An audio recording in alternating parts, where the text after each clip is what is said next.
muitas das vezes a gente se frustra, né? A gente planeja os mínimos detalhes da situação, mas não acontece da forma que a gente planeja. A gente planeja com tanto cuidado, com tanto carinho, e a gente é frustrado, né? E eu me vi nessa situação. E uma frase que eu postei, né, revelando o tema sobre o qual eu falaria, é a seguinte: é melhor perder o que queremos do que deixar de receber o que Deus tem preparado. Essa vai ser a frase base da nossa reflexão. Eu iniciei, né, todo o processo para essa viagem ainda final de novembro, início de dezembro, quando abriu o edital, né, para o processo seletivo da bolsa.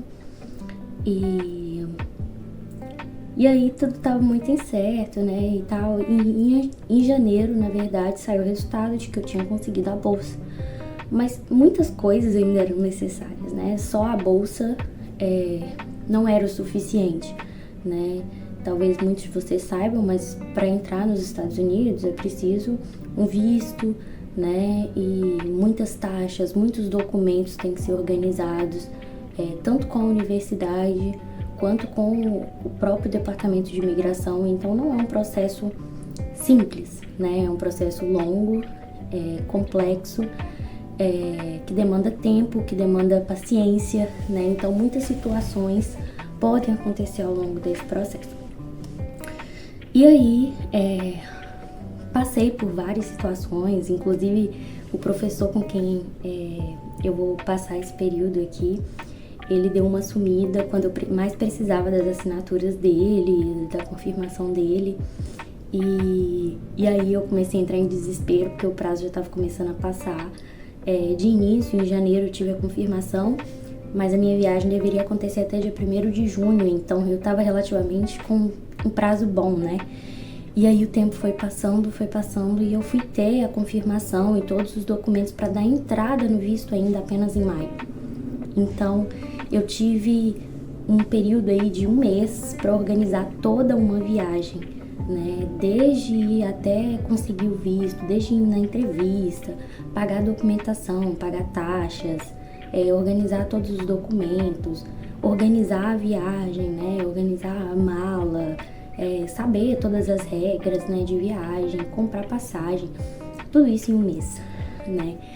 E aí eu consegui, porque eu sou relativamente meio neurótica, organizada, né? Então eu consegui me organizar e programar e fazer tudo da melhor maneira possível, né? Com um pouco de estresse, com certeza, mas eu consegui me organizar da melhor maneira possível para que acontecesse na primeira semana de junho a viagem.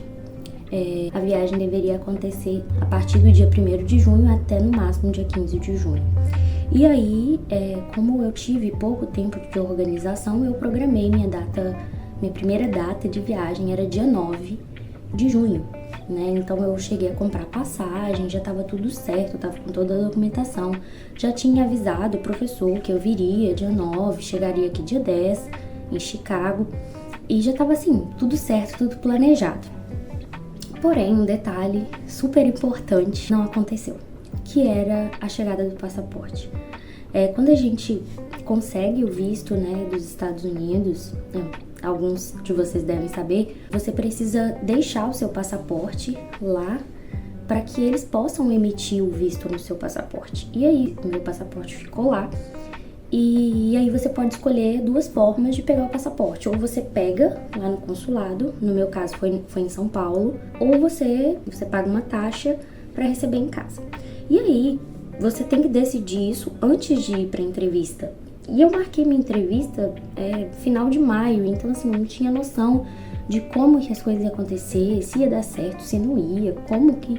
Eu não sabia de nada, né? Então eu pensei, bom, eu não moro em São Paulo, então pra mim talvez vai ser mais fácil eu receber em casa e tal. Enfim, eu não sabia como eu viajaria, né? Então não tinha como eu saber se daria pra eu ir buscar em São Paulo. Então eu solicitei que me entregasse em casa.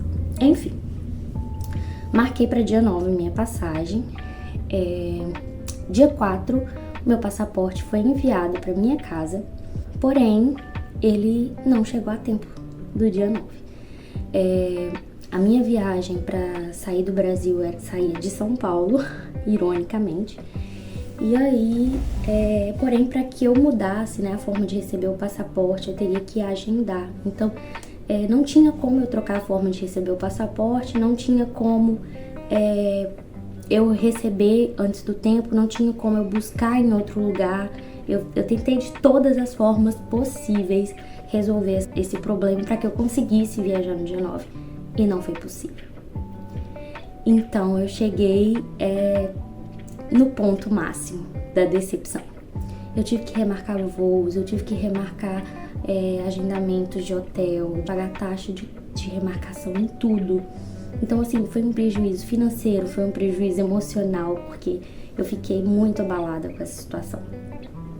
Então, eu queria compartilhar o que eu aprendi dessa situação. Nós só entendemos que Deus tem o melhor para nós, que é melhor perder o que queremos do que deixar de receber o que Deus tem preparado no final do processo. Geralmente é assim. Durante o processo, quando a gente passa pela frustração, quando a gente vê tudo dando errado, quando a gente está decepcionado, isso tudo é normal, né, ter esses sentimentos, mas é difícil a gente entender que isso é melhor do que acontecer da nossa maneira. Às vezes pode ser um livramento, às vezes pode ser um redirecionamento de Deus, é um cuidado de Deus, às vezes Deus está preparando algo melhor. Mas durante o processo a gente não entende isso. É difícil a gente enxergar essa situação dessa maneira, porque é natural que a gente fique frustrado, desanimado, né, aborrecido, às vezes fique irritado, porque a gente planeja e não acontece da forma que foi planejado. Mas nós vamos aprender a ter mais tranquilidade em relação ao cuidado e ao amor de Deus.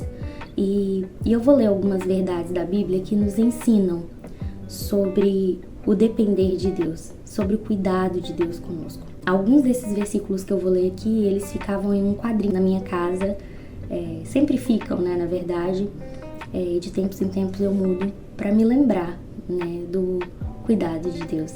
E eu encorajo você, se você também, assim como eu, né, se frustra quando as coisas não acontecem à sua maneira, quando as coisas não vão do seu jeito, eu te encorajo a fazer esse tipo de coisa, a anotar versículos, verdades, né, que vão aquietar o seu coração e trazer paz à sua alma. O primeiro texto que eu vou ler, Isaías 55, versículos 8 e 9. Pois os meus pensamentos não são os pensamentos de vocês, nem os seus caminhos são os meus caminhos, declara o Senhor.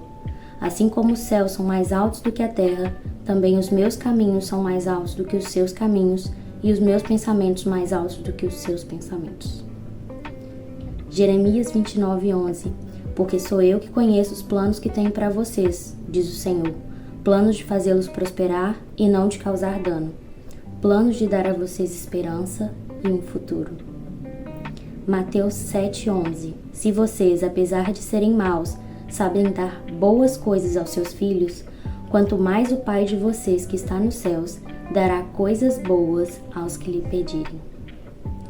Então, na teoria, né, muitas vezes a gente pode saber esses versículos de cor, mas a gente muitas vezes não vive isso. Muitas vezes a gente pode crer nisso, mas na hora da situação difícil a gente se esquece ou a gente abandona essa fé, a gente abandona essa verdade, né? Mas a gente precisa aprender a mudar isso. No momento em que as nossas expectativas são frustradas, as emoções costumam tomar conta do nosso coração. E aí é o momento que a decepção, né, a frustração, a angústia, a tristeza, a raiva toma conta, e aí a gente se esquece do quanto Deus tem sido bom, do quanto Deus tem cuidado de nós. E é o momento da gente falar e viver aquilo que Jeremias fala em Lamentações 3, 19 a 21. Lembro-me da minha aflição e do meu delírio, da minha amargura e do meu pesar. Lembro-me bem disso tudo e a minha alma desfalece dentro de mim. Todavia, lembro-me também do que pode me dar esperança. Mesmo que a gente nunca se esqueça daquilo que nos faz mal, daquilo que está nos aborrecendo, parece que quando tem algo nos prejudicando ou nos fazendo mal, fica aquilo martelando na nossa cabeça. Mesmo que a gente não esqueça disso, a gente não consegue simplesmente ignorar aquilo que é ruim, aquilo que nos faz mal, que a gente possa também lembrar e principalmente lembrar aquilo que pode nos dar esperança. E o que pode nos dar esperança? O que pode nos dar esperança é saber que as misericórdias do Senhor não têm fim. Mesmo que nós não mereçamos nada, Ele se importa conosco. E as suas misericórdias se renovam a cada manhã. E isso não sou eu quem está dizendo. É a continuação do texto de Lamentações. Lamentações 3, continuando, versículos 22 ao 26. Graças ao grande amor do Senhor é que não somos consumidos, pois as suas misericórdias são inesgotáveis. Renovam-se cada manhã. Grande é a sua fidelidade. Digo a mim mesmo, a minha porção é o Senhor, portanto, nele porei a minha esperança. O Senhor é bom para com aqueles cuja esperança está nele, para com aqueles que o buscam. É bom esperar tranquilo pela salvação do Senhor. Nós devemos ter esperança no Senhor, mesmo quando o cenário é de caos, mesmo quando as coisas não acontecem do nosso jeito, mesmo quando a gente olha para os nossos planos e eles estão sendo frustrados. Esse texto nos diz os motivos, porque o Senhor nos ama. Esse é o motivo 1. O segundo motivo, porque as suas misericórdias são inesgotáveis. Inesgotáveis porque elas se renovam a cada manhã. Terceiro motivo, o Senhor é fiel. Quarto motivo, sem o Senhor nada somos. E como que nós sabemos isso? Porque Ele diz, Ele é a nossa porção. Motivo 5, o Senhor é bom para com aqueles cuja esperança está nele e para com aqueles que o buscam. Motivo 6, é bom esperar tranquilo pela salvação do Senhor. Esse último motivo, é bom esperar tranquilo pela salvação do Senhor. A gente só consegue ter essa certeza quando a gente sabe que aquela frase inicial é verdadeira. É melhor perder o que queremos do que deixar de receber o que Deus tem preparado. É bom esperar tranquilo pela salvação do Senhor. É dizer, eu sei que o que o Senhor tem para mim é muito melhor do que eu tenho planejado, do que eu tenho esperado viver. Assim como o Senhor disse, assim como os céus são mais altos do que a terra, também os meus caminhos são mais altos do que os seus caminhos e os meus pensamentos mais altos que os seus pensamentos. Os pensamentos do Senhor e os caminhos do Senhor são muito mais altos que os nossos. Ele sabe muito mais do que nós e Ele sabe muito mais do que é melhor para nós do que nós mesmos. Então, para finalizar o testemunho e finalizar o vídeo, eu quero dizer que mesmo que eu tenha tido que mudar tudo, mesmo que eu tenha tido prejuízo financeiro, mesmo que eu tenha tido um prejuízo emocional, né? Que eu fiquei extremamente ansiosa, nervosa. Eu vi o cuidado de Deus. Eu vi o cuidado de Deus no detalhe, nas companhias que eu tive durante o voo. O Senhor colocou uma pessoa do meu lado em toda a viagem, em todo o trajeto, nas partes que eu estive com medo, aquela pessoa estava do meu lado. O Senhor preparou os horários certinhos para que eu chegasse, para que eu saísse. O Senhor preparou tudo da melhor maneira possível. E talvez se eu tivesse ido no dia 9, não teria acontecido dessa maneira. Talvez algo poderia ter acontecido diferente. Talvez poderia ter sido mais difícil do que foi. Mas o Senhor esteve no controle. E isso tem que acalmar o nosso coração. Saber que se não aconteceu a nossa maneira é porque o Senhor tem preparado algo melhor, algo maior, porque os pensamentos dele não são os nossos pensamentos. Então, vou finalizar o vídeo dizendo o final do texto que a gente leu. É bom esperar tranquilo pela salvação do Senhor. É bom confiar num Deus que é fiel, num Deus que cuida de nós, nos livra de todo mal, nos ama, suas misericórdias são imensuráveis. Nunca tem fim, se renova a cada manhã. Que o Senhor te abençoe e que o Senhor te ajude nesses momentos difíceis, te ajudando a viver nessas situações, a lidar com as frustrações e saber que mesmo diante do caos, mesmo diante das situações em que você não está no controle, você se sente perdido, o Senhor não te abandonou. Ele está com você cuidando de cada detalhe e fazendo o que é melhor para você. Que o Senhor te abençoe. Fique com Deus.